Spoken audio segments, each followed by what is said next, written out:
Unemployed and Afraid acknowledges the traditional owners of the land we have recorded this episode on and of the land where you, the listener, are tuning in from. We would like to pay our respects to elders past, present, and extend our respect to any First Nations, Aboriginal, and Torres Strait Islander people joining us today, acknowledging that this always was and always will be Aboriginal land. Welcome to Unemployed and Afraid, a podcast that explores the messy middle of being out on your own and starting over with the people who've done it. I'm your host, Kim Curtin. Thank you for being here. Let's get into today's story of starting over. Welcome back to another episode of Unemployed and Afraid, where we get to explore people's stories of starting over, their experiences of changing careers, building businesses, reevaluating what matters most to them, and following whatever it is their heart desires. My guest today has experienced all of the above. Her name is Lainie Bracher Towner, and Lainie's story is almost more of a total rebrand. From the glamorous world of fashion magazines, parties, and corporate offices, to working with horses to deliver an equine assisted life coaching program that helps disadvantaged youth develop emotional control, effective communication, and body language skills. When I spoke with Lainie, there was a lot up in the air for her. Her beloved business was facing a period of challenge with the need to secure down a property for her and her horses to continue her amazing work. And since then, the region she calls home in northern New South Wales has faced devastating flooding. Thankfully, she is now resettling into a new space and able to continue her work.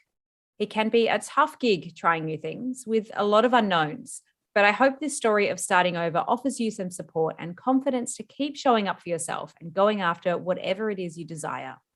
Here's my chat with Lainie. Today, I'm chatting with a woman doing amazing things for this world, Equine Assisted Learning Coach and founder of Equine Angels, Lainie Bracher Towner. Now, I spent quite some time researching exactly what an Equine Assisted Learning Coach does, and I am totally blown away. In short, Lainie and her special horse, Penny, work together to assist people suffering from anxiety, depression, self-harm, domestic violence, and other challenges through the Horses Helping Humans program.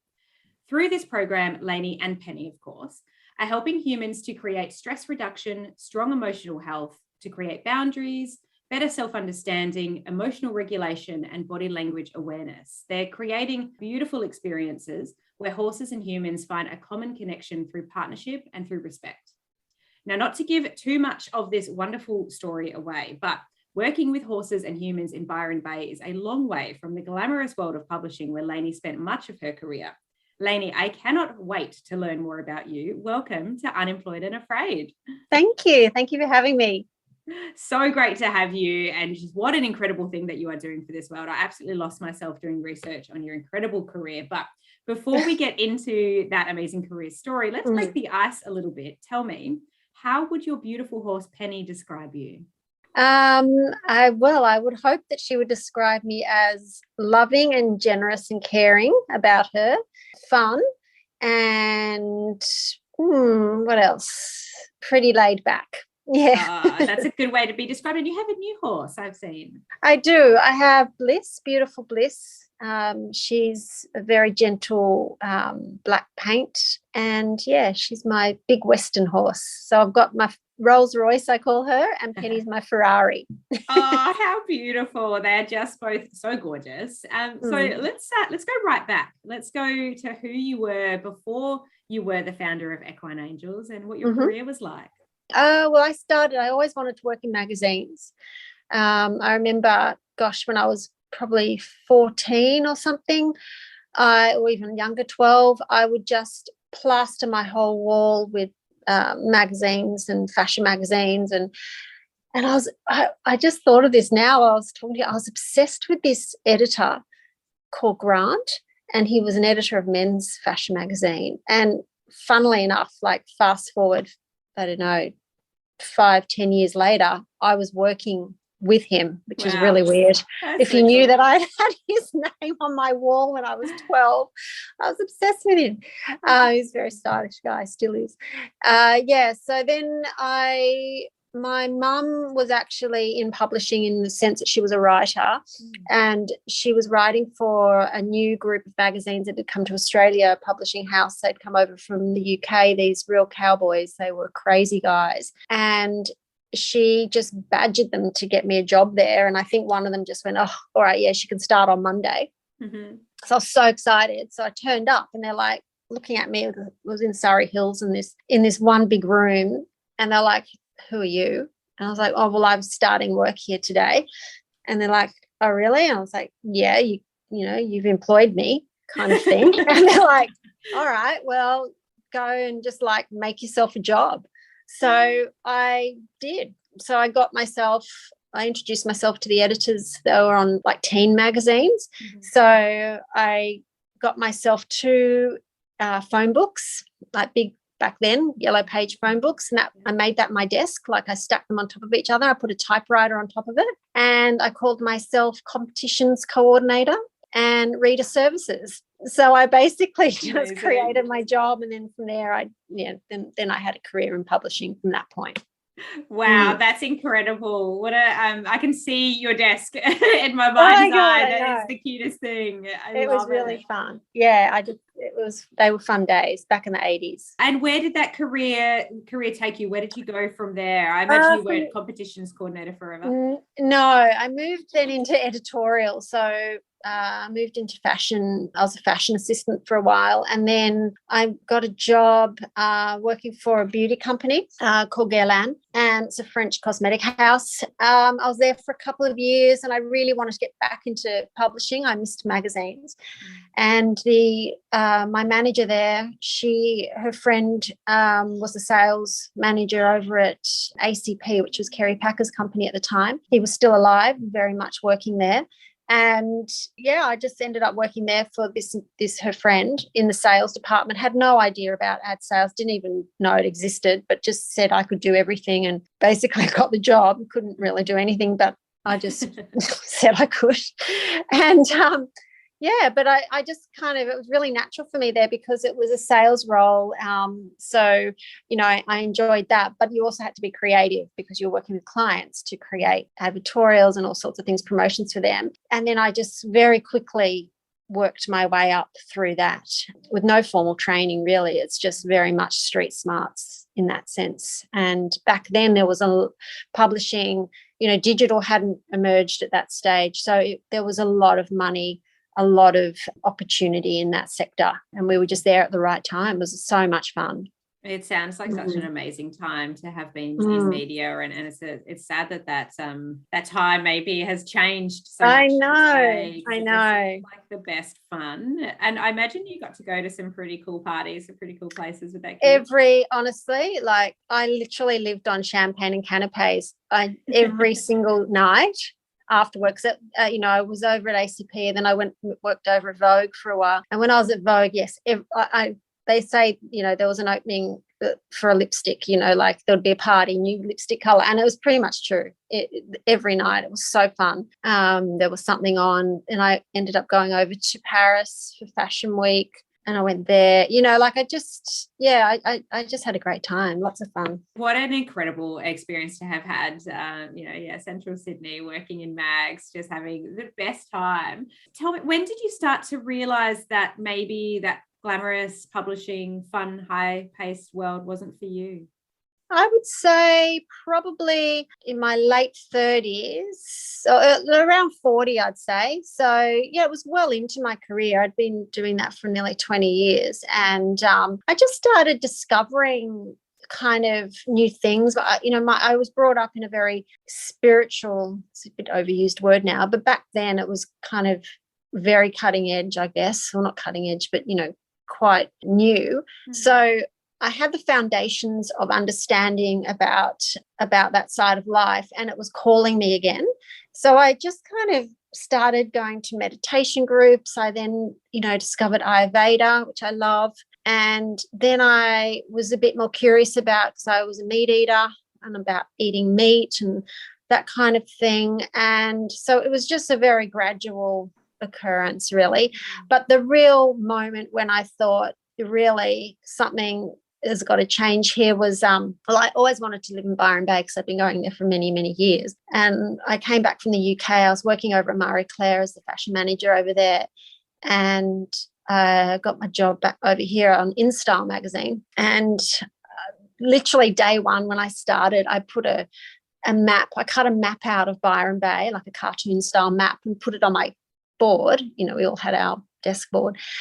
And all my, you know, girls that were working for me were like, what are you doing? What's that all about? And I was like, I'm going to live there in 7 years' time. And they're like, oh, God, you're ridiculous. I'm like, I am. I'm going to move there in 7 years. I'm going to be living in Byron Bay. Anyway, yeah, I did. Like, it was 6 years, 11 months and 2 weeks. Wow. It was crazy when I thought about it. But yeah, then so really from there, I guess the answer is probably about 2009. I was like, I really wanted to start heading towards making a change, but I didn't know how. And then, yeah, the moment when I was like, oh my God, I was working for Marie Claire, and there was a reality TV show being filmed for Marie Claire. So we had to all change our desks around, and the office was just getting a bit of a zhuzh up because it was pretty drab and it had to look really nice for TV. So we were all given a makeover, which was really exciting. And the day came and I had to go around and tell all my girls that, you know, you've got to clear off your notice boards and your boards around your desk, and because we're going to have a bit of a makeover.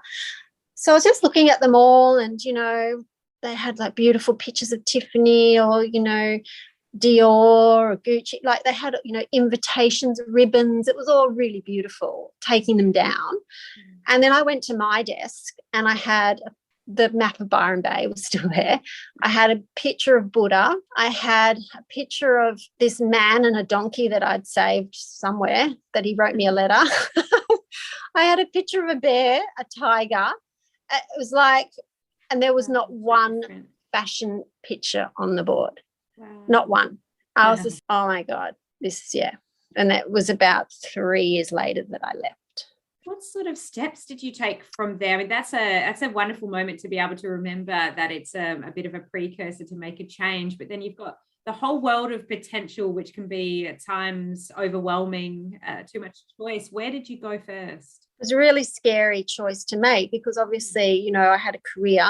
I had a really high income.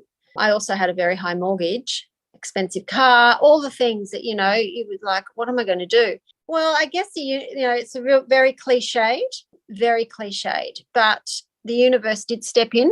I was going to a function one night and I was so sick. I had contracted something called CMV virus, which is it was like glandular fever. And I'd been off work for about 2 weeks and there was not much sympathy there, I can tell you that.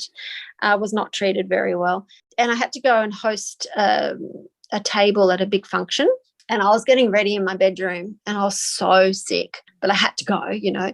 And I remember I had my vision board there, as always, with all the things I wanted. And then I just, it's another moment I remember, I just literally looked up at the ceiling, like as if it was God. And I was just like, please help me. I just can't do this anymore. You've got to please do something. Anyway, I went to the ball, sick as, and then I went into the bathrooms.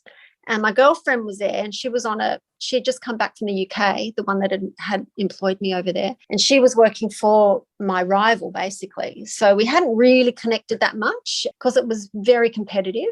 And anyway, I was in the bathroom. She's like, how are you going, you know? And I said, oh my God, I am so sick. I said, all I want is a part-time job where I have no staff. I report to one person and I work 3 days a week and I'm still, you know, earning good money. That's all I want. And she goes, really? Well, I've got a job where going at the moment, so you'll have no staff. You can report to me. I'll pro rata your salary for 3 days a week. And I just looked at her. I was like, no way. She goes, yeah. I said, I'll take the job. Wow. And that's it. So the next day I quit my big job and went and did that. And it really was the best job for about 18 months. I got the bus to work. I had no staff. I reported to her. I kicked goals, made budget every month. Just so good. Wow. So a bit of a stepping stone, that sounds like, to getting that headspace back. Yes. So that was that step. And then when I decided I wanted to move to Byron, it was, again, a fortuitous moment because the ACP, the Packer company, had been bought by another company and they were in a real transition stage and a lot of people left, a lot. And it was on skeleton staff and I'd had a lot of experience, but, I guess the beauty of me at that time for my managers is that I wasn't after a career. I wasn't after their job. I wasn't after anything. You know, I remember I had a one-on-one meeting with the new sort of manager there, and I said to her, look, you know, I don't want your job. I don't want a career. I don't want to mentor anyone. I just want to get in at 9, leave at 5 and make budget. And she was like, oh my God, this is the best meeting I've ever had. I've had so far. I said, I don't want any training. I don't want anything. And she's like, oh, this is great. So then everybody left and it was only a few of us. And I thought, okay, this is a real point in time where I actually have the power in this situation. And this is before anyone was working remotely. This is years and years ago, 10 years ago. So I pitched it to them. I said, look, I want to move to Byron. Can I work remotely 3 days a week? And because they were really under the pump, they said yes. So I kind of saw that window and took it. And that's how I got to Byron, on a really good salary, you know, with that base, because I needed it. Still had the mortgage and everything. Yeah, that must have felt so amazing, pulling up into your new home in Byron Bay after seeing it on that pinboard 7 years ago. Yeah, it was pretty crazy. And so did you stay with that role for a little while you were up there? Yeah, I stayed in that role on and off for a couple of years because publishing was still happening.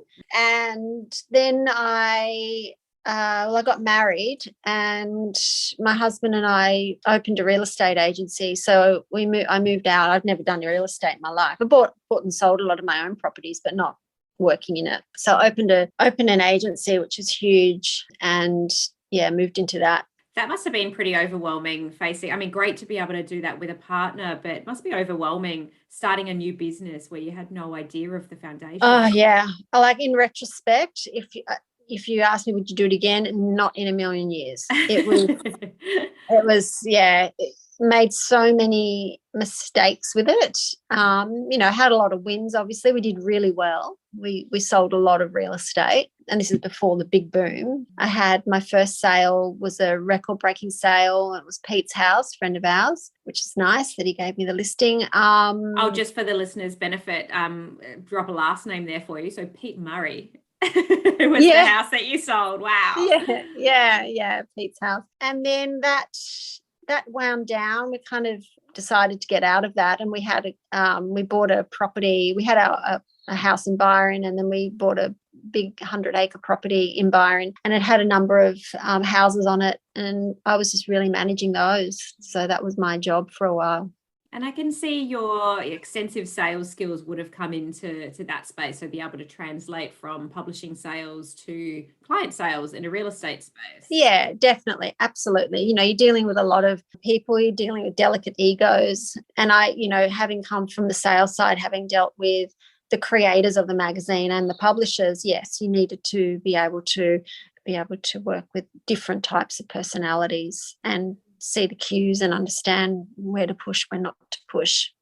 And in doing my research about you, there was a step in there that I'd love to hear about. And with a previous guest that we've had on the podcast with Melissa Hobbs, starting Meat Free Week. Please tell me about that incredible experience. So that was when I was working, actually, I was the ad director of Marie Claire at that stage. And there was a Four Corners, this is a big pivotal turning point for me, a Four Corners expose on the meat industry, the live export industry, and what was happening to those animals in Asia and Indonesia. And I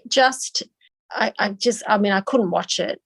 I could only watch snippets of it. I'm too much of an empath. It would just sat with me. I could not eat meat again. I was just like, no way. And then I knew Melissa was a vegetarian, actually. So she's vegan now. And I was talking to her, and I was like, God, we've got to do something. I just can't not do anything about this. And she agreed. And there was what would you call it? They're not a fundraiser, an activist business called Voiceless. And I'd seen them on the ABC as well. And I contacted them, and they did grants every year. You know, they offered grants. So I said to Melissa, I think we should apply for a grant to do something to help these poor animals in factory farms. Like, people just don't know about it. Or like milk, for example. People just think that cows are born with milk. It's like, no, they have to be pregnant. Where do the carbs go? That kind of thing. So, because I didn't know. And I was like 40 years old. I was like, are you kidding me? So I came up with, it happens to me a lot. I get these ideas. So I just was driving one day, driving back home. I remember that moment when it came to me. I was asking for help. Like, please give me the idea. Please give me the idea, because Melissa's such an amazing strategist. If you give me the idea, she will strategize it and we will win it. And there it came straight into my head, Meat Free Week. And so I was like, great. So I rang her. I said, got the idea. Here it is. It's called Meat Free Week. It's a week where people give up eating meat, raise money, and the rest is history. So we did that. We won the grant. And our first year we raised, I think it was $70,000 or $80,000 in the week for Voiceless to continue their work. They were absolutely wrapped, you can imagine. And then the second year really started taking off, and I was still working in publishing. So I gave we created ads, we knew what to do, and I gave all the information and creative to the ad teams and also to the editorial team. So whenever there was, because it was a charity, we're a registered charity, so whenever there was an empty space in the magazines, they would put Meat Free Week in. So yeah, in 1 year we had a lot of advertising and it really went well. We then wanted to launch in the UK, so we flew over there and we got a meeting with Jamie Oliver, just through all our contacts that we have. And he came on as an ambassador, which was really exciting. And so it went for about 4 years. And then Bowel Cancer Australia were one of our patrons, and we decided that it was time for us to step away from it, and they took up the reins. So now they have it as an annual event to help with cancer. Yeah, it's just brilliant. And I love all of the small steps. I can just imagine through that process, and even finding and learning the process of applying for a grant. And oh my God, that was my job. And I am the worst person at logistics. Like, I can't even collate. If you ask me to photocopy a 20-page document, it will come back in all different, like, I'll be missing pages, upside, like, and in Australia you have to apply in each state. Can imagine. Wow. It was so hard. It was the hardest thing I've ever done. I don't even know how we got it, to be honest. I still remember talking to the woman in WA. Her name was Donna. Oh God, I must have spoken to her 100 times. I think she just gave it to me because she felt sorry for me. I was trying so hard. Wonderful story, though, just to keep going and keep trying and listening to that thing that is niggling at you, that's triggering at you to do something, and then just taking it through. I love that. So many of us, and myself included, want to know the end goal before even getting started, and I just love that you got into it and got stuck in and went, let's just figure this out as we go. A million calls with Donna later, and here you are, reflecting on something so special that you were able to give to the world and give to the world of animals as well. And I can really see that love for animals, that passion starting to kind of thread through your life and your career here. Tell me, when did the seed for Equine Angels start to grow?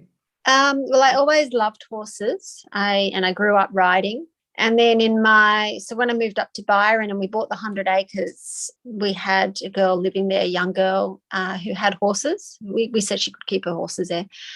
And that's when I was reintroduced to horses through her and really started going down that natural horsemanship road. So I was taught English, which is dressage, heels down, that kind of thing. Nothing to do with how the horse feels. And so I started learning about natural horsemanship, which was a big eye-opener. And then I just felt like I just felt like I wanted to do something with horses that helped people. And again, I asked for, spiritual help, if you like. And I was just like, please show me where that is. And I kept thinking about it and wanting it. And then I came across, I don't even know, I think my husband sent me a link or something that was on TV. It was like an opening to something.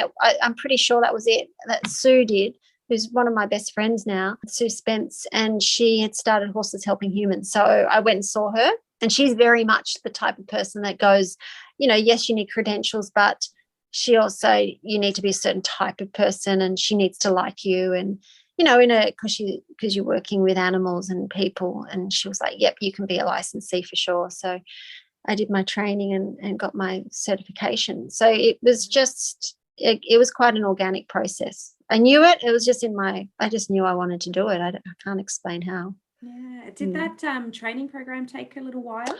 It did. It took about 18 months.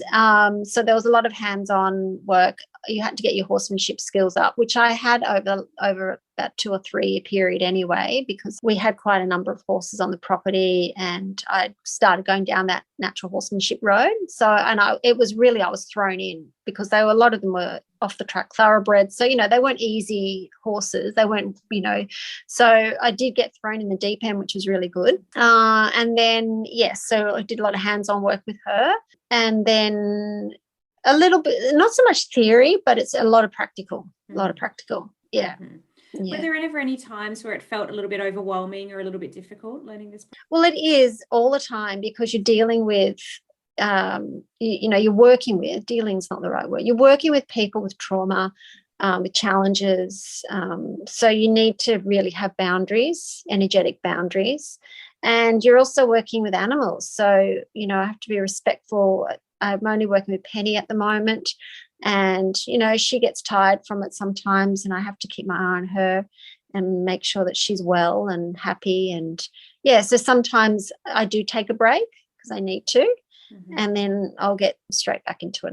So how does it feel to be, in this career day to day, this brand new world of helping humans, of working with horses? How does it feel comparatively? Well, I'm still adjusting. In fact, today I got up this morning, I was like, oh my God, I've got to get a job. And then I was like, I do have a job. I'm working today with Sue. And I'm like, I've got to try myself and change that mindset, because I'm still indoctrinated. I'm Generation X, so we're very much about people pleasing and doing a good job and sitting at our desk for 12 hours a day. And I've even set up a desk in where I'm sitting now. Some days I don't even have anything to do, but I sit at my desk. It's like, it's very deep in our generation to feel like you've got a job. So some days I've got to remind myself that I do have a job, and it's not a conventional job, because looking after after this podcast, I've got to go to the stables, feed the horses. I'm not working with my horses today, but I've got to go and feed them and check them and do all those things, which is a part of the job. It's like if you had a machinery company, you make sure all the machines are well oiled and looked after and serviced and that kind of thing. Same with the horses. That's so true. It is kind of hard at times to recognize how much work you're doing in the job that you've created for yourself, even spending time on social media in marketing mode, is that formal job, or even having creative time, thinking and writing down notes or ideas is all part of the job. But you're absolutely right. It's difficult sometimes to not get that sense of value in the moment of having a meeting to attend, or an email to respond to, or a monthly salary coming into your bank account. Amen. I miss that nice? A lot. Yeah. Do you think there'll be a time when you might look at balancing a small career or a small part-time job with your business? Or I'm thinking about that.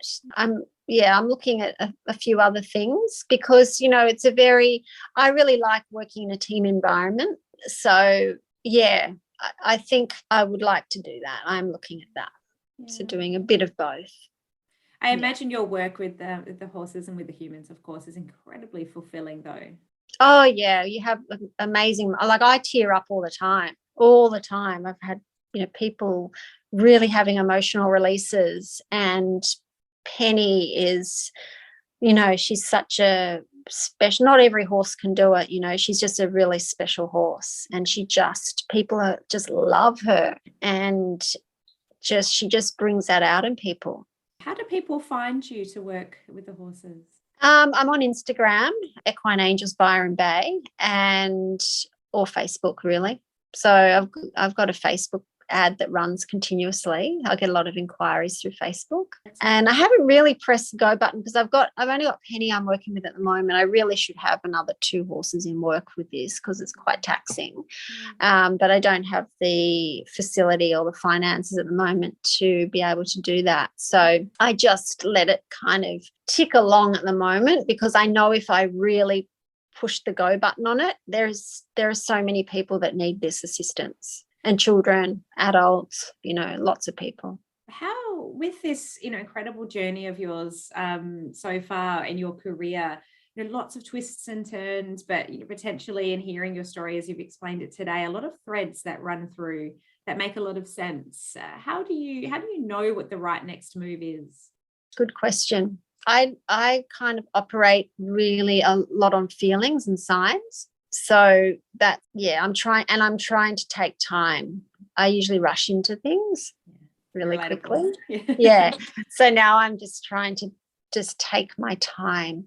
But I mean, I know that this is definitely my purpose. I know I'm good at it. I don't know why I'm good at it, but I am. And so is my horse. And so I feel like it's important that I follow this as far as it can go. Sitting at that Paris Fashion Week all those many moons ago, I imagine you couldn't have imagined this would be your career. Not right in now. A million. I mean, honestly, if you'd said that to me, you would be living in Byron Bay running a horse business. I just think you're just mad. Isn't that such an exciting thing with life and work, and I know how to intertwine? You just never know what's going to come next, and what's meant for you if you keep your heart and your mind open to all of the wonderful possibilities that are out there. And what do you think might be next for you? Well, I would love to I'd really like to have another property of my own so I can have more horses, of course. I really love that. And I've got my horse Bliss. She's going to have a foal, so she's pregnant, which is really exciting. Yeah. So I'm going to have my first experience there, and then I think I'll just continue down that road. I haven't really got a huge amount of plans, if I'm honest, for this year. That. Like what's next? I would like to continue this business, and really I'm working with someone to raise some money through some grants as well, so we can fund more people coming through, and that's really important. I wonder if Donna's still working. Probably. I think that was a good government job. I know that answer sounded a bit wishy-washy. I'm not so sure it's the best answer, because it's been a really tough couple of years for me. So and for everyone, really. I mean, with everything that's gone on. So I'm finding it really challenging to think about what's the next thing for me, Usually I think a lot of people can relate to that and feel that way. It's gone are those days where you're like, great, 3-month plan, 5-year plan. It's there's so much unknown in the world that all we really have is what's right in front of us and what feels right in the moment, which can be a gift and a bit of a challenge at times. So what you might call wishy-washy, I think, is also very grounding a place to be at times, to be able to just trust your instincts and do what's right in front of you. I imagine even the concept of birthing a little cute little baby horse must be so overwhelming. All of the actions I know it is. It actually is. I've got a lot to think about, the safety of that process, and where we'll put her, and what it will be like, and all those things. A lot of learning in the moment that you're taking on. It was I just thought, well, I've got this opportunity. It'll be a really beautiful thing. So it's not often that you get to experience that, potentially raise this foal, like if I keep it, which I probably will, depending on my situation, stables wise. So many exciting possibilities coming up for you. How exciting. I mean, Lainie, your career is just so interesting to hear about. And what I love is it's not even close to being done. I can imagine that you're going to be doing a lot of really, really exciting things over the coming years. If letting the universe tell you what is coming next in its beautiful ways, as it does, gently pushes you into those corners. It does do that, doesn't it? if you listen. How can the listener and I support you on this journey at the moment? That's a really good question. Thank you. Probably, I mean, I'm really need a lot of help around social media side of things. So I just don't have time to do it. So if anyone out there would like to follow me, that would be really helpful. Just to get that up, because by the time I've worked and then managed, the animals, and it's just, there's not a lot of time to create content as well. If there's anyone out there that lives in Byron Bay or who would like to create some content for me and come and see the horses, please contact me. I'm the worst photographer and the worst filmer. Everything I do, it just looks terrible, but I try. But it doesn't really work. So that, and then, if there are any, philanthropic people out there, always happy to take a donation, or, if you'd like to put someone at risk through the program, happy for that too. Wonderful. All such wonderful things that people could do to support your business, because I imagine there are just so many people out there that could benefit from the program, from working with you and working with the horses. It's such a gift. Oh yeah, some of the stories that come through, it's just like, whoa, the people have been through is just crazy. You just can't believe some of the stories. And then to see them happy just for that hour and a half. There's no phone reception, or very little. So, there's no screen time at the stables. And it is like being on a set of Heartland. It's lovely. And to see their smiles, and the kids, and, the parents just seeing the kids achieving things, even and adults. Some adults, I'll give them a trophy, and they love it. They get a horse whispering trophy that I think is amazing. It's just a little trophy, but their faces just light up. So it's really, I love it. I love that. It's really rewarding. I can absolutely see that, and particularly the way that your energy lightens when you talk about it as a career. And I think, if all of us can find aspects of our career that can bring that out in ourselves as well, it's the gift that we can give to both community, but to ourselves, to be stepping into our power and living whatever it is on this planet that makes us happy and gives back to the world in some way, is just fantastic to see. Just incredible to hear your story today. Thank you so much for taking the time to share so generously about the journey, the twists and turns that you've taken, and your incredible business that you're in now. It's been such a pleasure to chat with you today. Thank you. Thank you for having me. I don't feel like it is, but thank you. We all feel that way. We all feel that way. I'm going to make sure to have the links to your Instagram, to your website, and to your Facebook in the show notes, so that the listener can go see the incredible work that you're offering to the world. And we will all do what we can to support you to get your message and your fabulous business out there to the people who need it. So it's been a pleasure chatting, and we'll make sure all of that is there for the listener. If you love hearing about people's inspiring stories of starting over as much as I do, subscribe to the pod and leave a review. I read every single one of them, and they give me all the feels and support to keep bringing you these episodes. And if you're keen to get even more community wrapped around you on your journey, follow at Unemployed and Afraid on Instagram and join our special little private Facebook group of awesome humans. I'll see you there. Thank you for listening to Unemployed and Afraid, the stories of starting over with your host, me, Kim Curtin. If you liked the episode and are keen to hear more, please hit the follow button and leave a review. And let's keep the conversation going on Instagram at Unemployed and Afraid, where there's more goodies and links to today's show notes. See you there.